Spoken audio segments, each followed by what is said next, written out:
मानस नहीं हुई।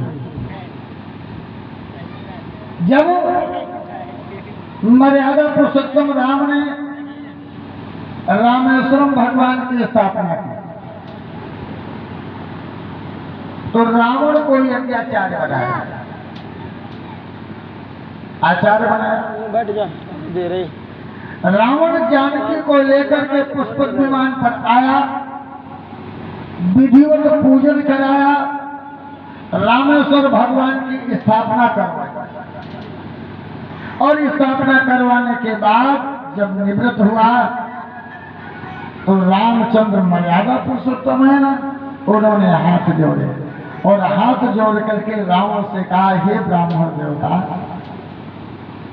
तुमने हमारा याज्ञिक कर्म पूर्ण कराया, आपके कर्म से मैं प्रसन्न हुआ, अब आप अपनी दक्षिणा बताओ कि जिस दक्षिणा से तुम प्रसन्न हो जाओ वो मैं आपको दक्षिणा।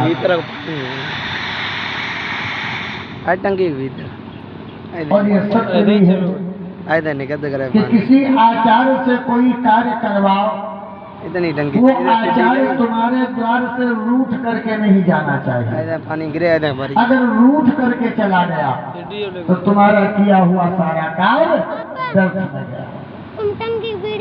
इसलिए आचार्य को इतनी दक्षिणा जरूर दो कि वो तुम्हारे सर पर हाथ घुमाए, आशीर्वाद दे और तुम्हारे द्वार से मुस्कुराता हुआ जाए। तुम्हारा किया हुआ कर्म उसका तुम्हें पूर्ण रूप से प्राप्त होगा फल। इसलिए राम कहते हैं, ब्राह्मण देवता आचार्य महोदय अपनी दक्षिणा बताओ। लेकिन रावण अभिमानी है। रावण कहने लगा, हे राम, और बोला तुम क्या दे सकते हो,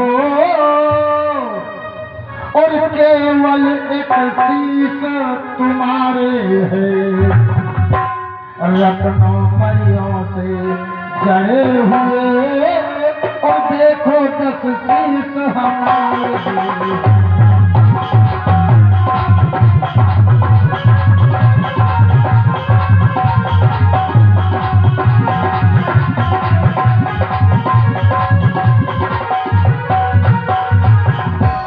तुम तो भुज के बम 20 भुजा, राम तुम्हारे 2 बाहें हमारे 20 हाथ, तुम 2 भुज के मम 20 भुजा, और तुम राजहीन हो बनवासी।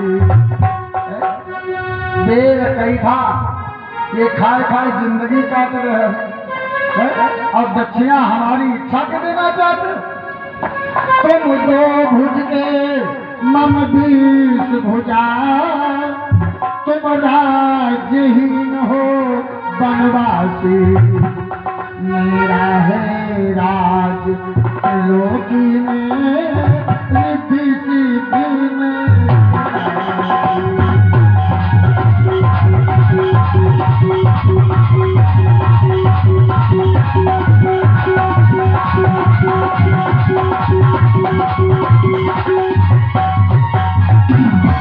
आज ऐसे अभिमानी रावण 10 शीश, राम का 1 शीश, रावण की 20 भुजाएं, राम के 2 हाथ, रावण का 3 लोकों में राज्य, और राम अयोध्या लहुनाई रही, जंगल मारे मारे घूमे। लेकिन अंत में राम के द्वारा ही 10 शीश वाला 20 भुजा वाला रावण संहारा गया। भगवान कृष्ण ने अपनी लीला करके यही तो दिखाया है। हमारे इस हाथ में सबसे छोटी कौन है? ये है ना। लेकिन गोवर्धन पर्वत को उठा करके सबसे इसी छोटी कनिष्का के ऊपर धार किया। और कहा दुनिया वालों देख लो, है जो छोटा कर सकता है वो बड़ा कभी नहीं कर सकता। तो इसलिए छोटा किसी को नहीं समझना चाहिए। किसी को छोटा या दुर्बल या कमजोर समझना हमारी ये सबसे बड़ी मूर्खता है। किसी का उपहास उड़ाना हमारी ये सबसे बड़ी भूल है।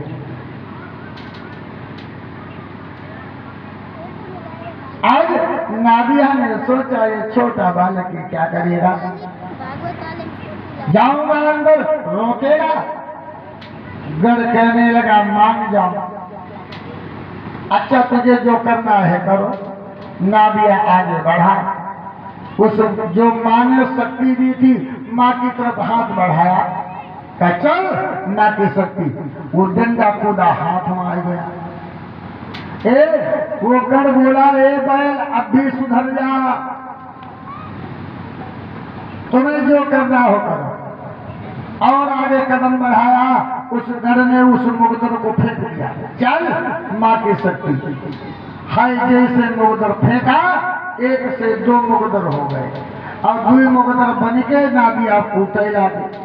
अब नादिया भागत घूमे, एक वो आगे मुंह पर घोगाई, एक टांगन पीछे ठोकाए।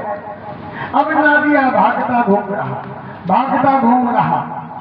नादिया का पायन भागे और मुगदर तो उड़ी रहे ऊपर ऊपर, पीछे न छोड़ा। इतना कूटा कूटत नादिया का गिरा गई। जब नादिया गिर पड़े, मुगदर दोनों नादिया के ऊपर टंगे कि जितने खन उठे उतने खन इनका कूटी। उगड़ बैठा मुस्काए रहा, आओ मना करे रहा, माने ना माने ले प्रसाद ले खाओ पड़े। अंत में जब देखा कि नंदीश्वर अचेत हो गए, उस बालक ने फिर मुगदर की ओर बैठे हाथ किया। वो गणपति हटा नहीं, दरवाजे पर बैठे हाथ किया और कहा चल माँ की शक्ति वापस आ। वो डंडा याकर चट भय, एक कोई डंडा फेर रही हो, आए को फिर गणपति बैठ रहे धर गया। अभी नादिया परे बड़ी देर में जब इनका होश आया, ये आंखें खोले और परे देखे का डंडवा ऊपर तो नाई मर रहे, जो फिर खपड़ी हलाई फिर कूटे जाकर देखा। जब दोनों मुगदर गायब है, नादिया उठे और सन्नमा मुँह गेर उड़ारे कि जले भोले बाबा तीर पहुंचे ना, बीच स्टापी बिड़के न लगाए। भोले बाबा के पास जा करके और ठाड़े ना नहीं पाए, गिर पड़े, घुसमुड़ाए गए। भोले बाबा ने कहा क्या बात, पार्वती का पता मिला? कहीं बाबा पहले हमारे हड्डी थोपो, हमारे शरीर की जम दुर्गुण भई। पता तो मिला, लेकिन पता के साथ साथ बिठा भी मिली है। क्या हुआ? एक इसी कैलाश पर्वत पर दिव्य सरोवर है और शायद वो माँ की ही शक्ति से बना है। उसी के अंदर मैया स्नान कर रही है। कि तुम्हारे चोट कैसे लगी? एक पहरेदार बैठा है, छोटा सा बालक द्वार पर। अंदर जब जाने लगा माँ से मिलने के लिए, तो उस बालक ने बहुत मारा। क्या तुम इतने शक्तिशाली, इतने पराक्रमी, और तुमको एक बालक ने मारा? तुम उससे लड़कर जीत नहीं सके? बोले बाबा वो लड़ते हो तो तब तो मुझे जीतते नहीं। वो तो बैठे रहा, फिर मार कैसे खाई? उसके पास दी हुई माँ की एक शक्ति है मुगदर रूप में, उस मुगदर ने हमको बहुत कूटा। भोलेनाथ मन में मुस्कुराए हैं, ये तुम्हारी कुटाई नहीं हुई, तुम्हारे अभिमान की कुटाई हुई। तुमको घमंड ज्यादा हो गया था ना, कि तुम्हारा घमंड मैंने नष्ट कराया। इधर जब से प्रजापति दक्ष का यज्ञ विध्वंस किया वीरभद्र ने, तो वीरभद्र का बहुत बड़ा घमंड। तुरंत भोलेनाथ ने वीरभद्र को बुलाया, हे भद्र जाओ और जा करके अपनी माँ पार्वती को मेरे पास ले आओ, और जो कोई मिले रास्ते में उसको हटा दो। वीरभद्र लेके अपने साथ भूत प्रेतों की सेना चल पड़े। नादिया कहा लग जाओ जाओ जाओ, कुछ प्रसाद हम लेकर के आए, बाल भोग लेकर के तुम लोग तो जाओ। घमंड में चूर वीरभद्र सैकड़ों भूत प्रेतों को साथ लेकर के चले। अब चले, द्वार पर पहुंचे, देखा बालक बैठा, अंदर जाने की चेष्टा की, बालक ने फिर रुकाए, कहाँ जा रहे हो, ठहर जाओ। वीरभद्र ने कहा क्यों, क्यों क्या? बालक बोला, और माता हमारी करें स्नान,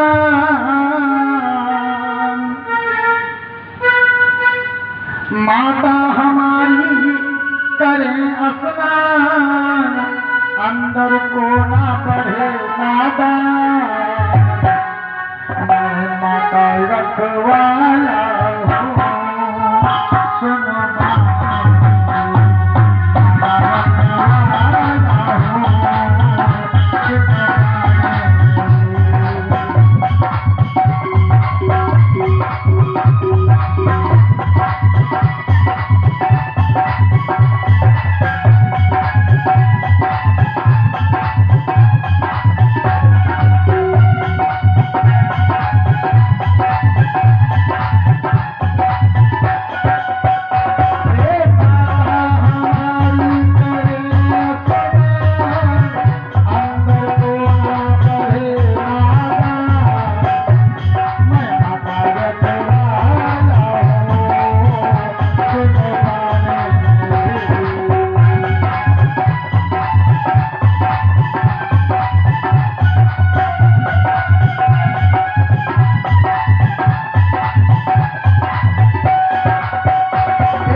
वापस हो जाओ। वीरभद्र नहीं माना, क्योंकि उसको तो घमंड है, मैंने अकेले गुरु बृहस्पति की मायावी सेना का संहार किया, दक्ष के यज्ञ का विध्वंस करके दक्ष इतने शक्तिशाली थे, उनका सरकार डाला। ये बालक किस खेत की मूली? जैसे आगे बढ़े उस मुगदर की तरफ हाथ बढ़ाया, चल ना की सकती, मुगदर फेंक दिया। अब जितने भूत हैं, जितने प्रेत हैं, उन पर सब पर वही मुगदर मत एक एक मुगदर सब पर जुटा, और वीरभद्र सबके लीडर वीरभद्र पर दू जुटे। गण बैठा चुपचाप, बदबद पनी। अब वो भुतौना भागत घूमा, चिल्ला, हाय बाबा, हाय बाबा, बाबा बचाओ। गण बैठा गए, बाबा गए इसी तैसे में, अब तुम ले पहले बस आ गया। भगवान बच्चे चिल्ला रहे, लेकिन मुगदर पीछे नहीं छोड़ रहा है। ये जनार्दन सब पर एक, और लीडर वीरभद्र दूर जुटे, सबका बेहोश कई नहीं मार के सब गिर गए। फिर हाथ बढ़ाया, चल बाकी शक्ति वापस आ। अब मुगदर फिर वो हुए बाजीगर जैसे ना, एक गिलट रुपया ले कहीं दुई हुई जाओ चुप तो कहीं दुई हुई है। तो ऐसे वो जितने वो आते हैं सामने शत्रु उतने ही एक मुकदर से मुकदर प्रकट हो जाते हैं, क्योंकि ये माँ की शक्ति है और माँ की शक्ति बड़ी बलवान है, अपार है। इस माँ के आगे तो ब्रह्मा विष्णु शंकर भी इनको भी झुकना पड़ा। बड़ी प्रबल शक्ति है। आज अंत में ये सब भाग गए, उठे और भागे भोलेनाथ के पास पहुंचे। वीरभद्र हाथ जोड़े करे, भोलेनाथ मेरे बस का रोग नहीं है। देखने में तो वो छोटा है लेकिन बल और बुद्धि में बड़ा प्रबल है, लेकिन उसके अंदर कोई बुद्धि नहीं। उसके पास एक जो डंडा है महाराज, उस डंडे में सब शक्ति भरी है। भोलेनाथ बोले तुम्हारे बस का कोई काम नहीं, अब हम जा रहे हैं। वीरभद्र हाथ जोड़ करके बोला। नादिया ने तो भोलेनाथ के पैर ही पकड़ लिए। भोलेनाथ हम लोगों पर जवानी थी, तुम मार झेल गए, तुम्हारे ऊपर बुढ़ापा है, आप जा तो रहे हो लेकिन वो बालक अपना मुकदर फेंक न सके, इससे पहले जो कुछ कर लेना।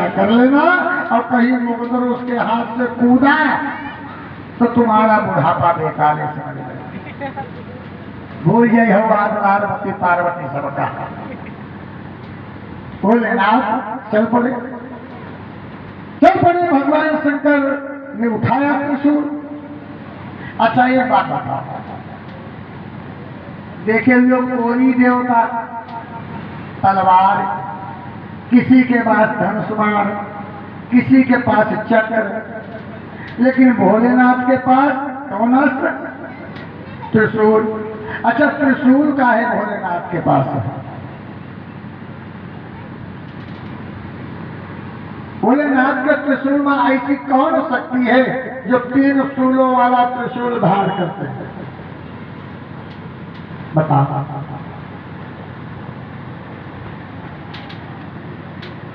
है ना? है विचित्र बात की ना? अच्छा का एक बात बताइए, बताओ दुनिया में कष्ट कई तरीका है, मुसीबत कई तरीका है। मुसीबत कितने प्रकार की है, हंसी नहीं है। आपके गांव में हर 2 महीने 3 महीने कथा होती, यह तो कोई बताई हुई है। क्या चबकिया का गलत है? भाई हमारे तुम्हारा जीवन है, अब हमारे तुम्हारे ऊपर मुसीबत आती है, कष्ट आता है, लेकिन ये कष्ट आवते कष्ट कितने प्रकार के? केवल 3 प्रकार के कष्ट केवल हमारे तुम्हारे जीवन में जो आते हैं, कष्ट केवल 3 प्रकार के हैं। अब वो कौन कौन? दैहिक, दैविक, भौतिक। दैहिक, दैविक, भौतिक।